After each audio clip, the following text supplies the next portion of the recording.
Good evening, good night, good morning, good afternoon, wherever you are in the wide and wonderful world of Tottenham Hotspur. This is THFC Till I Die with a quick newsbeat program on a Wednesday evening. It is, Wednesday evening. And joining me tonight is the latest recruit to the channel, and it's great to have him here. It's Tequila. How are you, Tequila? I'm not bad. How are we doing? Yeah, we're doing okay. We're doing better than the PSG fans are anyway after last night. That was great to see Dortmund do that to them. That was great. I was thinking of having a ritual burning of the goalpost at the stadium today, seeing as they hit them that often yesterday, and then that's true. But anyway, it was a surprise result. Now I didn't expect Dortmund to win that, but they did. It really did. And also, when we're on the talk of Champions League semi-finals and epic performances, today is the 5th anniversary of the Miracle of Amsterdam. Well, not really a miracle. Like we never doubted them, really, did we? Especially we all knew what Lucas Moura was going to do. We always knew what was coming. Lucas Moura Day. That's the best way of describing it. Lucas Moura second half hat trick that got Spurs into the. Do you miss him a little bit? Do you miss him a little bit? Phil? I do. I do, and I'll never forget that evening. Actually, it was one of the weirdest days of my life. That day, we'd gone to a funeral. Flew over to Liverpool that morning to go to a funeral. And that the morning after, Liverpool had beaten Barcelona 4-0, right? Yeah. In the other semi-final. And the people were still coming out of the pub at 10 o'clock in the morning. They were absolutely... The town was in complete shock, I think, what happened the night before, So we got the train down to Birmingham. We're staying with friends down in Birmingham and got there just in time for the match. And we're having dinner and I could see the TV on. Spurs 2-0 down. I said, switch it off. That's gone, But my recollection of when the third goal went in, doing a knee slide over their carpet and ripping the trousers ripping my trousers. I was so excited to see that third goal go in, So it was one of those memorable days. You'll never ever get another one like it, No, I mean, especially as I've not been a fan anywhere near as long as you. So all I've got to see is the 2 Coca-Cola cups, and then of course I had that night in Amsterdam, which. It probably was. I mean, I know we ended up losing it, but it probably was maybe the best moment for me as a Spurs fan. Yeah, even over the two League Cup wins. I think a lot of people regard that as the ultimate Spurs performance. It has been. We just never thought it was going to happen, Phil. We never thought we'd never gotten anywhere near that close before. So we never thought it was going to happen. Half time, 2-0 down, and played off the pitch in the first half. It was quite. I remember at the end of it. I think it was Victor Wanyama was injured at the time, and him hobbling across the pitch with Harry Kane to get to the players at the other side of the pitch. It was great all night. I would say the bars in Amsterdam sold a few pints of beer that night after the game. Just a few. The Tottenham fans, they must have stayed there an extra couple of nights. I know I would have if I would have been there. Yeah. I always think back to when I was a kid. When Celtic won the European Cup, as it was then, back in Lisbon in 1967. Apparently, half of Glasgow emigrated down to Portugal for the match. And after the game, the Portuguese police were so anxious to get the Scottish fans off, they put them on planes, boats, buses, trains, just to get them out of the place, And one boy landed back in Glasgow about 3 days later, and the wife says, "Where's the car?" "Oh, Jesus, it's still in Lisbon." He's driven down. That was classic. But anyway, let's get back at we'll just see who's in the chat. Not many in the chat at the minute. This actually was due to be a pre-record, but we had to go live for various reasons. Yeah, it was kind of a little bit out of nowhere stream, isn't it? But there we are.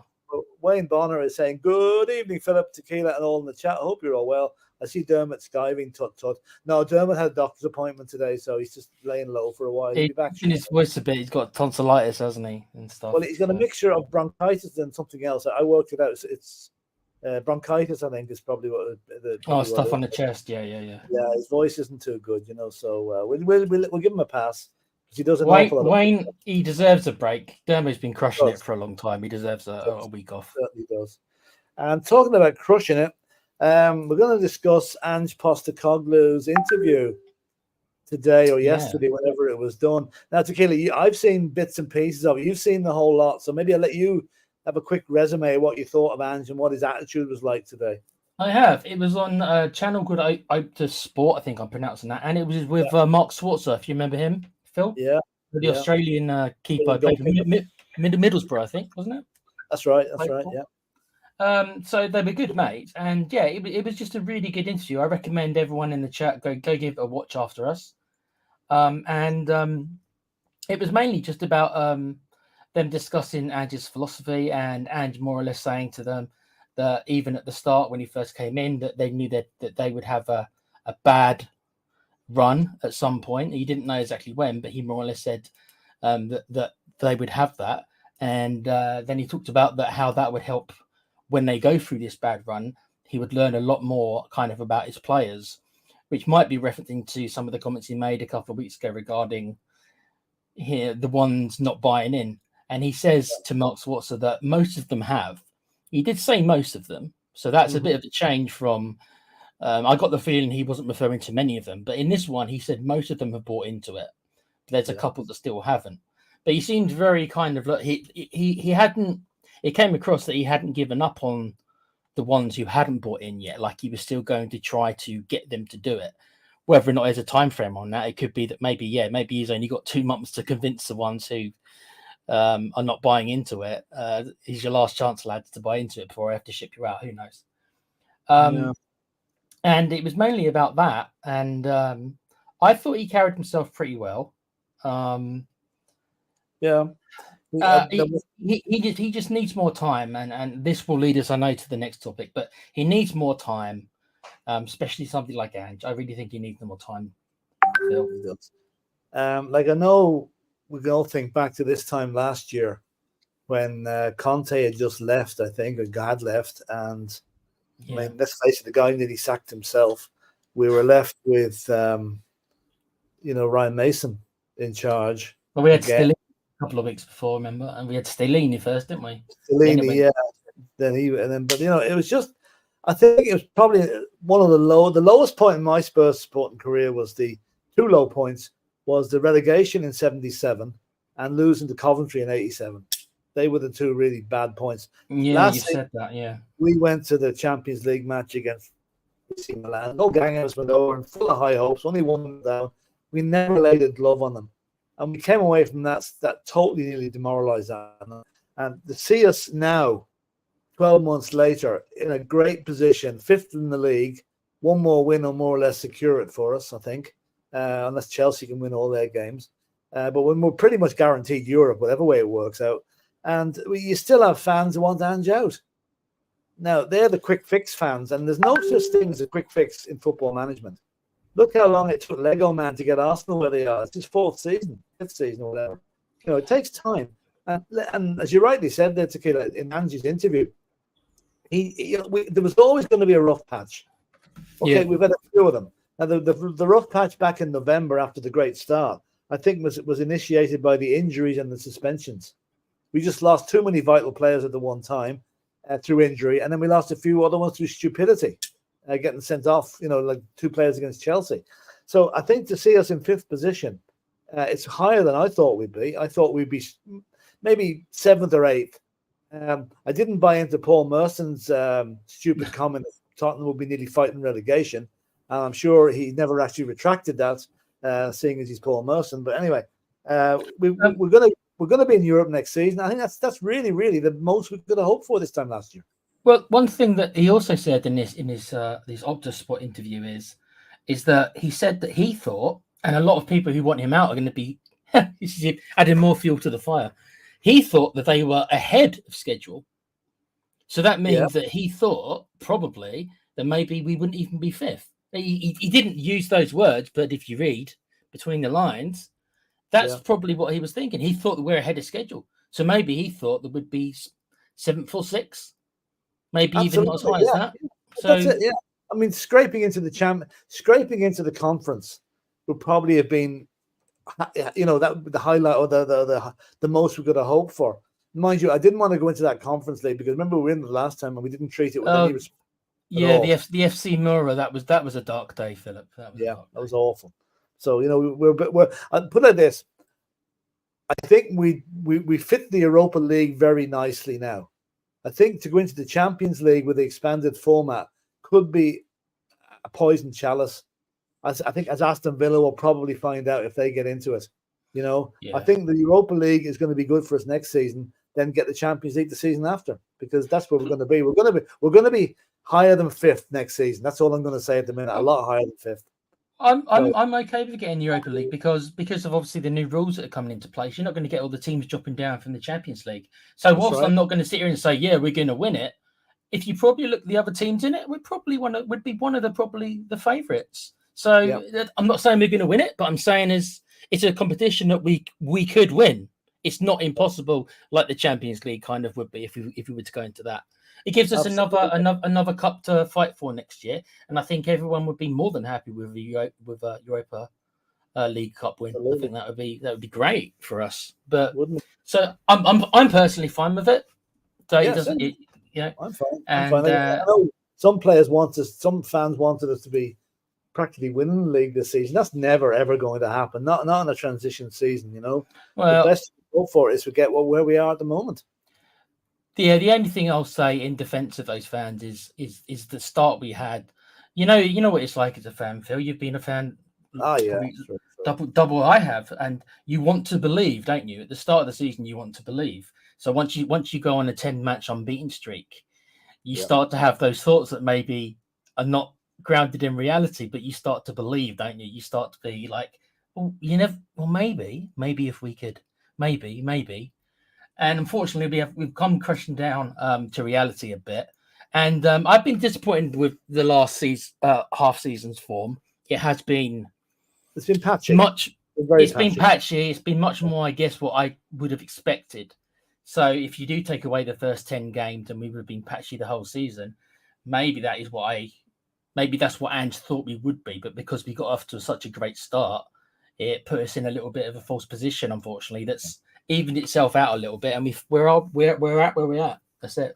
You finished where you finished, don't you? The great start was great in a way because it put the points in the bank, which now we need. Yeah. We've been under pressure for the last 4 games, but we haven't added to our points tally.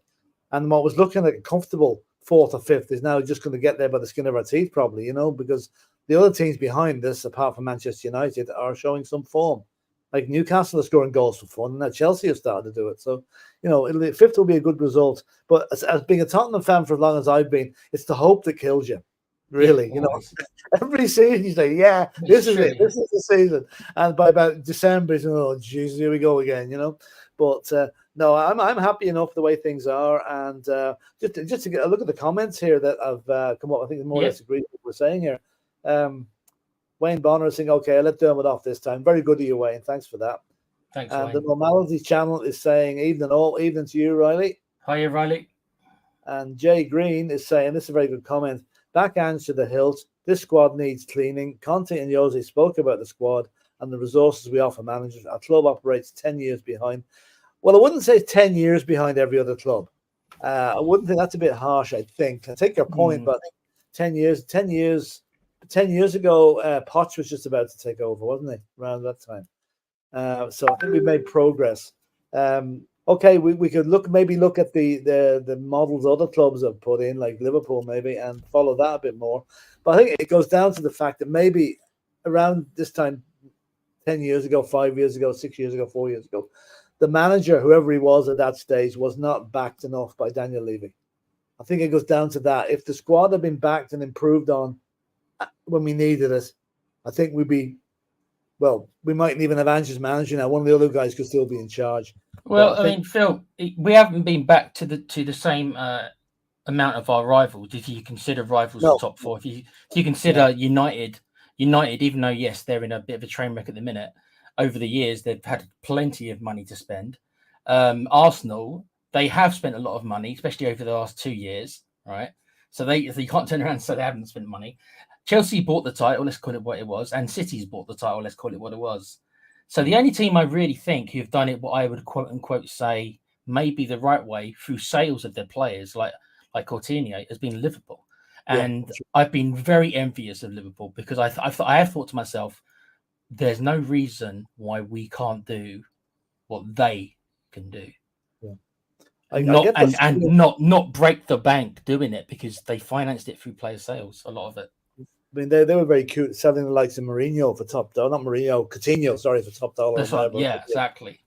Yeah, I mean, I do. I mean, much as I'm no Liverpool fan. I'm probably one of the least team, but I do admire the way they run things. And I just get the feeling, the way the sound bites have been coming out of Tottenham in the last few weeks, that it looks to be this season alone, this coming close season, Ange is going to be back with a huge treasure chest, with a huge war chest of players. Now, whether we can get the players in that he wants, that's another day's work, because this is where the agent thing annoys me.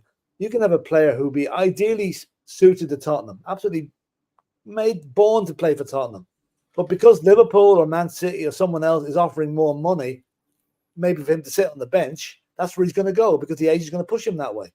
So that's the worry I would have, that we'd have players in mind, but we might not get them. Maybe getting Champions League would have encouraged some other players to come. The fact that we're going to be in the Europa League might just say, well, no, I'd rather go to a Champions League club. So that may have an effect on our squad. But I have no doubt our squad in 2 months' time is going to be massively over, stronger. Sorry, is the word I'm looking for. Stronger than it is at the moment. Phil, do you think that the pool of the Champions League is as big as it once was? Because I don't know if it's as big as it once was. With all the money, I mean, isn't it being overtaken a little bit by, the Premier League is a draw by itself. Living in London is going to be a big draw. And, we are still in Europe. Yeah, not the Premier one, but we're still in Europe. I know it used to be. I'm just wondering if it's as much as it used to be. Does it matter that much to players as much as it used to? I think it might, if it comes down to a toss on a coin, which club do you go to? And the club, one club wants you in the Champions League and the other one's only in the Conference or the Europa League. It may have an effect on the player's decision. More likely, the agents will make the decision for him, and that's the only worry I have. And this new format for the Champions League might just regenerate it a bit. We'll see how that works. Yeah. But that being said, I mean, we're between now and the end of July, we're going to be linked with about 7,500 players. Yeah, it's going to be crazy, isn't it? Out there that Tottenham are interested in his man, And who do you think? Like, if you had four positions that Tottenham need to strengthen, then what would you go for? Players or positions, Phil? Positions, because we have positions. Position. Okay, so I wouldn't have said a centre half, but Ange's reluctance to play Dragusin means that maybe he only sees him as a replacement for Romero and not Van der Ven, which says to me we need another centre half who is going to be competition just for Van der Ven. Because if Dragusin is not going to play alongside Romero because he's had plenty of opportunities to kind of do that and pushing Van der Ven to the left back position, and he hasn't. So maybe we need another centre half. We certainly need a destroyer type defensive midfielder, somebody with a big lad who just cares about winning the ball. That's all he cares about is getting that ball back. That's all he cares about, and giving it to the creative players. So that's two. I think we need a physical striker.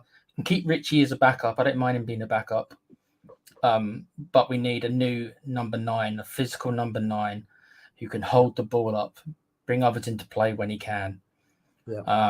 And another attacking midfielder to give competition for Maddison, because we're way too reliant on Maddison, it seems, because when he doesn't play well, we tend to have a big problem.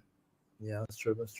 I just, on that subject, as the name that's come out today now, again, it's one of 20 strikers we'll be listed with, is they're calling him the new Mo Salah, even though he can play at a wing or down the middle. Omar Marmoush, he's 25-year-old playing for Eintracht Frankfurt in the Bundesliga. He scored 11 goals with 6 assists this season, and he's reckoned to be going for about 52 million.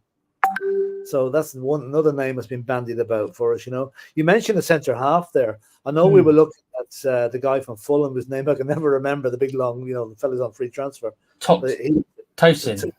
Yeah, he looks like he's going to Newcastle.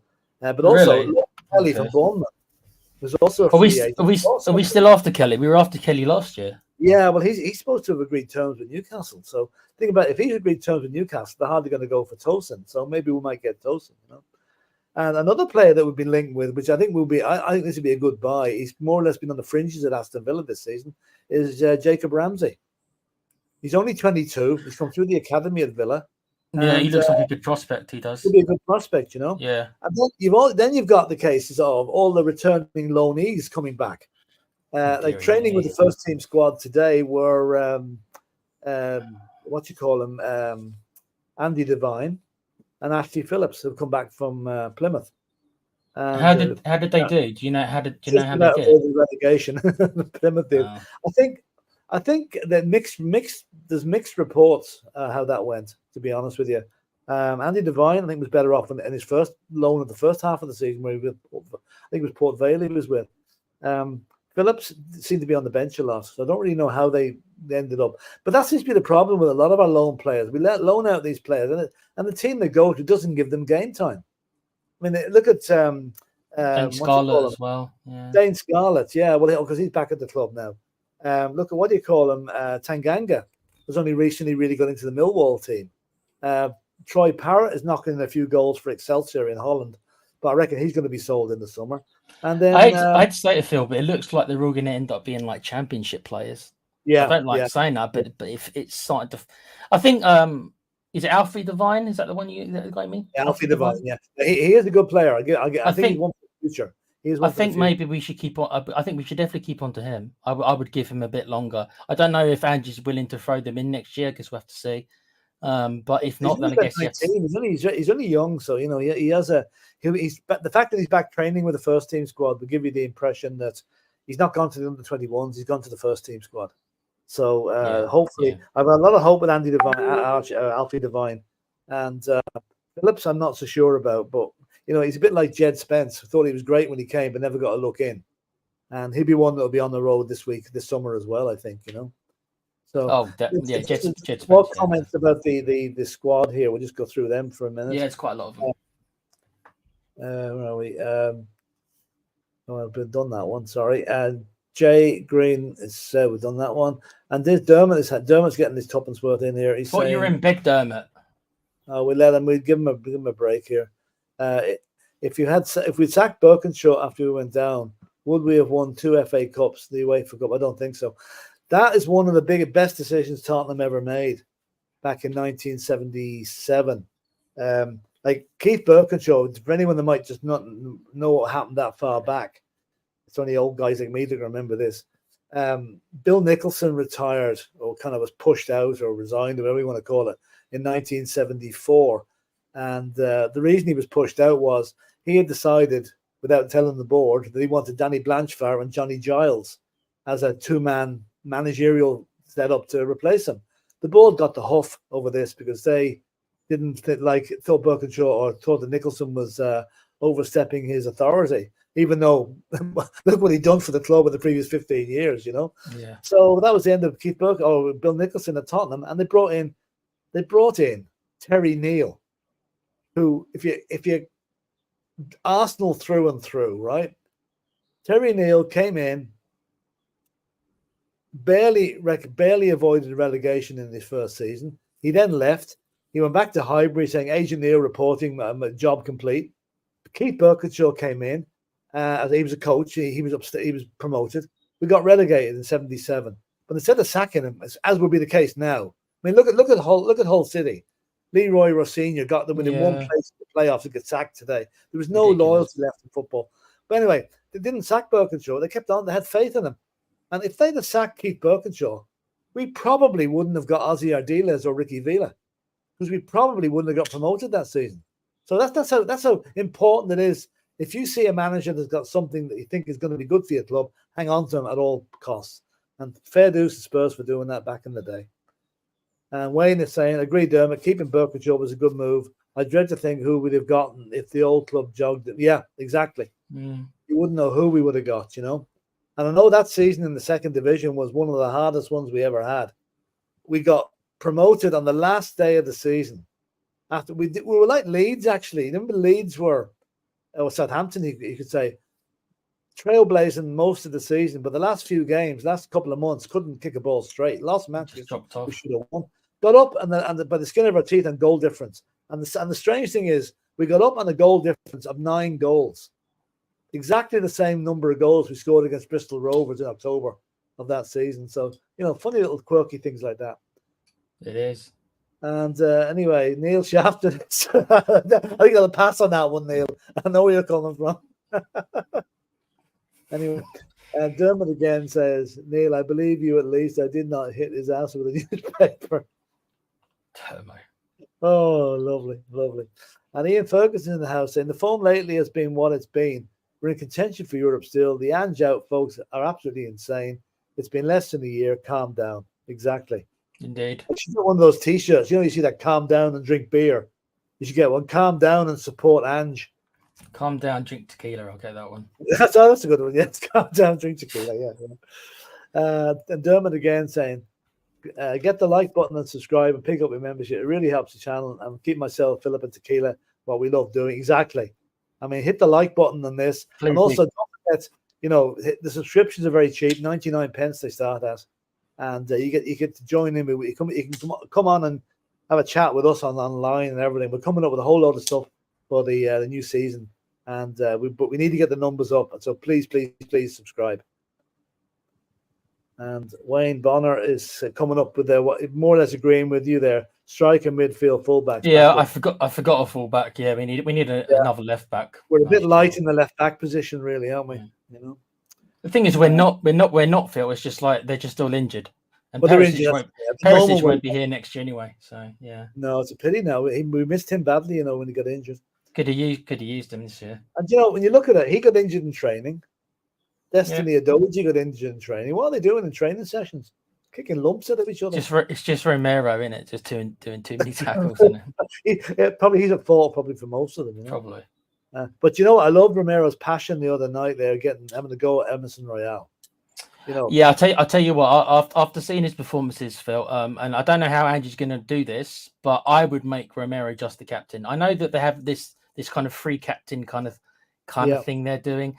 I'd have Romero at least at the top of that if they're going to do that. Yeah, I feel bad for Sonny. It's nothing personal, really. I think Romero, that's what you want. I think. Yeah, that's true.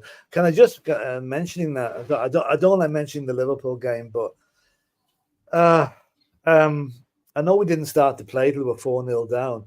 But what I just don't like is, do you see the incident when Richie Richarlison's shot was saved by the Liverpool keeper, and Brennan Johnson was coming in the rebound and literally had his head kicked off, and no penalty. I mean, what is it? No. I think ever since that Liverpool game at our place, when things went against Liverpool, we haven't had the VAR decision going our way. Well, it's dangerous play, isn't it? Yeah. What's that, Tequila? Sorry, it's a dangerous play. Of course, it should have been. Oh, no, it was a penalty all day long. Didn't even look at us. You know, it's absolutely crazy. But like we'll leave the Liverpool game to one thing. At least we've shown a bit of spirit. I mean, I don't like knocking Manchester United when they're down, but I watched them play Palace the other night now, and it's probably the worst performance I've seen by a Premier League team this season. Yeah. It was heartless, passionless. There's nothing there, and they were lucky to get away with 0, to be honest with you. But now we've got a game on Saturday now, which, you know, looking at the table, I'm just going to quickly look at the table now. Like we thought at this stage that Burnley would be. Yeah, they're not out of it quite yet. Yeah. Their bags ready to rock, but back to the championship. But they're the yo-yo team, all right. But literally, they are one win. Well, they're actually that they're 24 points, right? Forest have 29 points, which means the most that Burnley can get is 33, which means they can jump Nottingham Forest. Basically, Nottingham Forest need a win. Also, Phil, you've got to remember, unfortunately, that all these points appeals. So Burnley want to get every point just in case something. Yeah. Just they got more points off someone. No, well, that's true. But I'm just saying that they're good. They're still going to be dangerous on Saturday. Very, yeah. Very woeful with Newcastle last Saturday, the last 4-1. But I think it's probably the best team we could be playing because they can't sit back. They need a win. Yes, they've got to come at us. Yeah, a low block against us. Yeah, and that game we could pick them off quite easily, like we did a few seasons ago when Sonny got the Puskas goal of the year. Remember the one when he ran the whole length of it. So right, yeah. I think I'd like to see a couple of changes. Like my team for Saturday, I know he hasn't been on great form lately, but I would bring back in Maddison. Thinking he actually, Maddison, Richarlison has to start. It was a Agreed. big mistake not starting him against Liverpool because he was the best player, our best player on the pitch when he came on Saturday. He got himself a really nice goal as well. I really like that goal. Yeah, lovely goal. But I mean, who plays at left back? That's the biggest point we've got. Poor old Emerson Royale.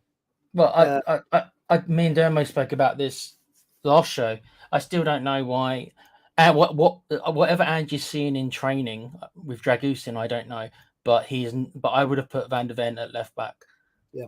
Or I would at least try it, and then if it doesn't work, then you can make a change. But he's not even attempted to do it once at any point. So there's something that he's seeing in Dragusin. I couldn't tell you what it was, or something he's not seeing in him. I don't get it. Dragusin's agent, it hasn't been slow to come out and say that he won't be at Tottenham next season unless he starts getting first team football, which I think is a bit of a long-term contract. We don't have to sell him, and he's there as long as we want him to be there. So I think that's agent talk again. But again, I think you're right. I think I'd play Van der Ven at left back on Saturday, and maybe give Dragusin a run out there and see how he gets on with Romero. Because let's face it could be a game where they don't have a huge amount to do. And won't be like we have been again in the last few matches, I mean, Skip came in and did all right in that position. Could he do it for a couple of games? I suppose. Oh, yeah, he could do. Like I was hoping that Højbjerg would come in and resurrect his career, but he's done nothing in the last few games that he's been on to give me that any hope that he will. So the midfield is where we've got to be very careful what we pick. Yeah, because the midfield combinations have not been working lately. Who would you pick in as the two pivots then? Do you know something? I think I would give Skip a go. And I know Bentancur hasn't been in great form, but I think against a team like Burnley, I think he might revel in it. Would you play Skip at left back, Phil, or in the midfield? Sorry? Would you play Skip in as a left back or in the midfield? No, I'll play him in midfield. I don't think he's big enough to be a left back, really at that. I think I play him where he's good at, where he has had some good games for Tottenham. Yeah. And I think we're just going to have to hope. Like I'm going to this match, and I certainly don't. Are you? Okay. Yeah, I'm going over on Friday. Cool.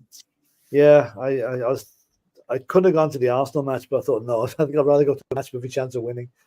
That sounds flippant, but I think Arsenal games are always going to be 50-50, and unfortunately this season didn't work out. But anyway, I'll just go through the last few comments here, and what do you reckon?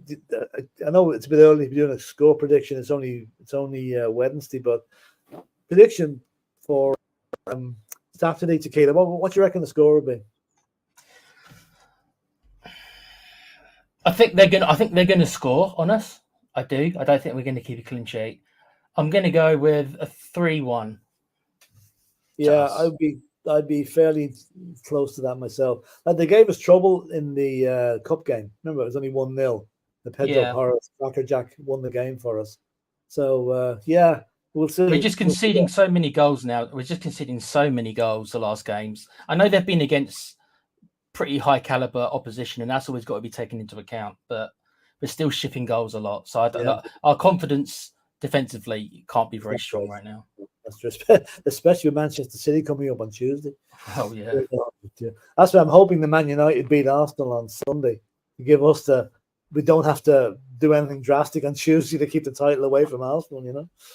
We'll all just sit there for an hour and a half, just chilling. Yeah, exactly.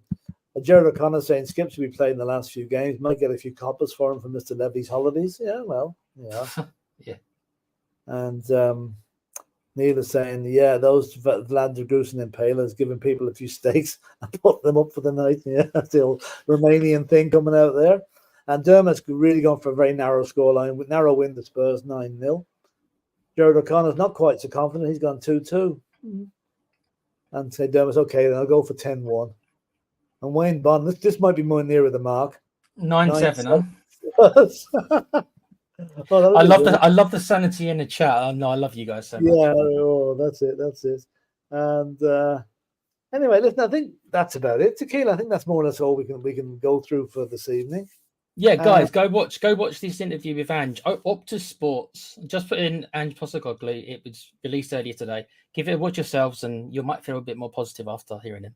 Yeah, no, I think he definitely will. Definitely will. I mean, the guy is positive. He knows what he's doing. He's going to get the backing, and he's going to be up. We're going to be up or thereabouts next season. We're going to be challenging next season. That's my big prediction for next season. We get the new players in. We get rid of some of the deadwood, which is important as well. You know, not to have them hanging around, fouling up the dressing room. Get rid of them and get players in that really want to play for Tottenham with a hunger, and that's what we need. And that's it. So listen, on Amsterdam, on Miracle in Amsterdam Day, thanks a million as ever for coming on. And Dermot will be back shortly. I'm not quite sure when. And listen, keep the faith with Tottenham. We will get there in the end. So with that, agreed. Come on, you Spurs. Come on, you Spurs, in Ange we trust. Exactly.